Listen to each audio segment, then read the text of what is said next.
Hello there, this is Chadderbox, and at the moment I make games with Unity, which is a game engine.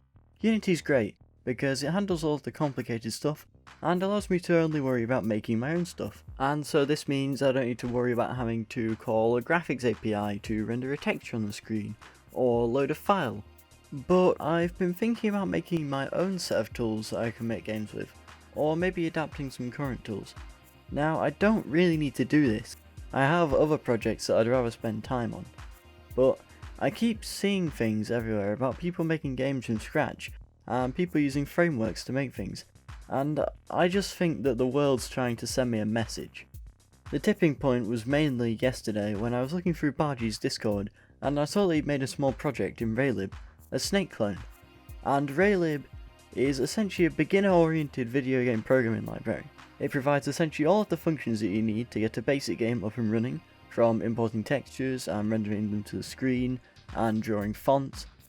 I've actually used Raylib in the past for a small project, but it didn't come out very well, mainly due to my limited knowledge of the C programming language, which is the main language that Raylib runs in. I normally work in C#, from programming small tools to just making full-blown games in Unity, and the C workflow just doesn't come naturally to me. There's also the option to work in C++, which allows for a lot more object-oriented functionality and is a bit more familiar to me, but again, I prefer C#. So I guess that rules out Raylib, but actually it doesn't. While doing some more research into Raylib, I found out that it actually has a wide range of bindings into various languages, and this allows me to use Raylib in a load of programming languages. This is great because that list actually includes a C# binding, meaning that it should be really easy for me to get a game up and running in C#. And it really was easy to get it running. All I had to do was make a new console application and import the Raylib C# package, and I was ready to go. I copied the example code and the project was up and running in less than a minute. In its C# flavour, I like Raylib a lot more, but there are still some things that I don't like too much, or that I think could be improved, so that's exactly what I did.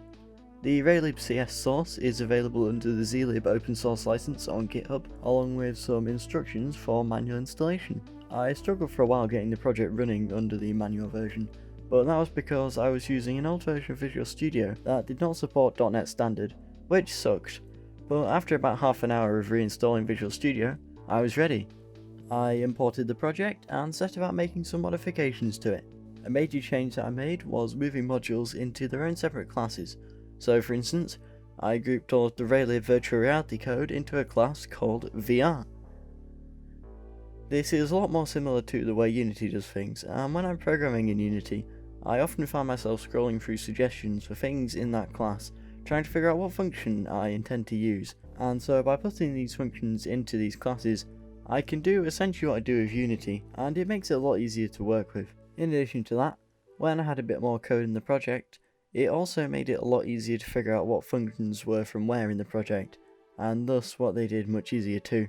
This was made even easier after I spent about half an hour adding an XML summary around each function, just copying in the original comment from above it into the summary, which allowed me to see what the function did when I hovered over it in Visual Studio. One of the last notable tweaks I made was setting a variable to the time between frames, which is originally a function in Raylib. I set this variable to be called delta time, like it is in Unity, and then I was ready to start coding. So then from there I thought I can make a game, but what game do I make? Other people have already made Snake, and I need to think of an original game that no one ever rips off at all. And then the idea came to me. Flappy Bird.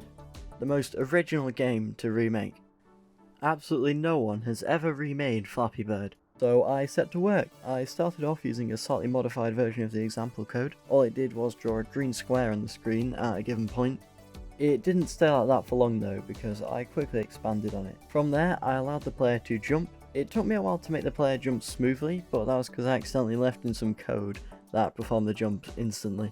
After that, I set upon working on a basic pipe spawning system. This was probably the hardest part of making the game, and had to tweak it a lot to make sure it worked. Even now that I've finished it though, I'm still not sure it works properly because the code that went into it was really janky.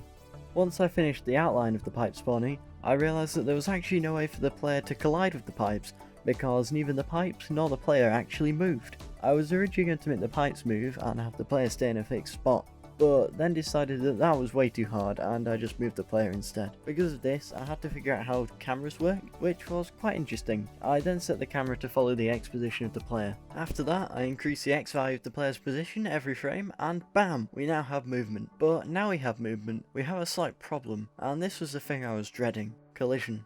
How am I going to make it collide? Well, actually, it was a lot easier than I thought it would be. There are a few handy collision functions which allow me to test if two things are colliding without having to do intersection tests and other fancy mathematical things. I simply ran a for each loop through every pipe and checked if the pipe's rectangle was colliding with the rectangle that represented the player, and if it was, perform things based on that. I imagine it gets a lot more complicated if you wanted to do things such as keep the player from going through pipes, but I don't have to do that for now, despite likely having to do that in the future. Either way, it's a future me problem. At this point, the game mechanics were coming together nicely. I implemented a score counter that counted how far you got into a level, and then I set out to work on improving the pipe system. I vaguely improved the pipe system, yet I still wasn't really proud of it. It's really inaccurate with the spawning of things, and sometimes things just spawn in the complete wrong place, but I had to move on. I only have a limited time after all. At this point, I decided that I wanted to work on graphics. I tried importing a texture, but I kept getting a really weird error saying that I was trying to write to protected memory, which was quite concerning. But after way too long spent trying to fix the problem, I realised that I just put the code in the wrong place and not initialised the window beforehand, meaning that it caused an error. But after that, I whipped up a sprite for my player and swapped it into the game. I then recalled the pipes and the text to be the same colour as the player, and the game was done-ish. It really still isn't perfect, but it's the best thing I could make in the limited time I had. I've learned a lot doing this project. Raylib is a really nice library, and it allows me to focus on just getting work done. I really enjoyed making this game. There will be a link in the description below if for some reason you want to play the game, but while you're down there you might as well hit all of the other buttons too, because it inflates my ego a lot. I just hope I don't become one of those people on the internet screaming at others to make their own engine. Either way, thanks for watching. I'd really recommend trying out Raylib.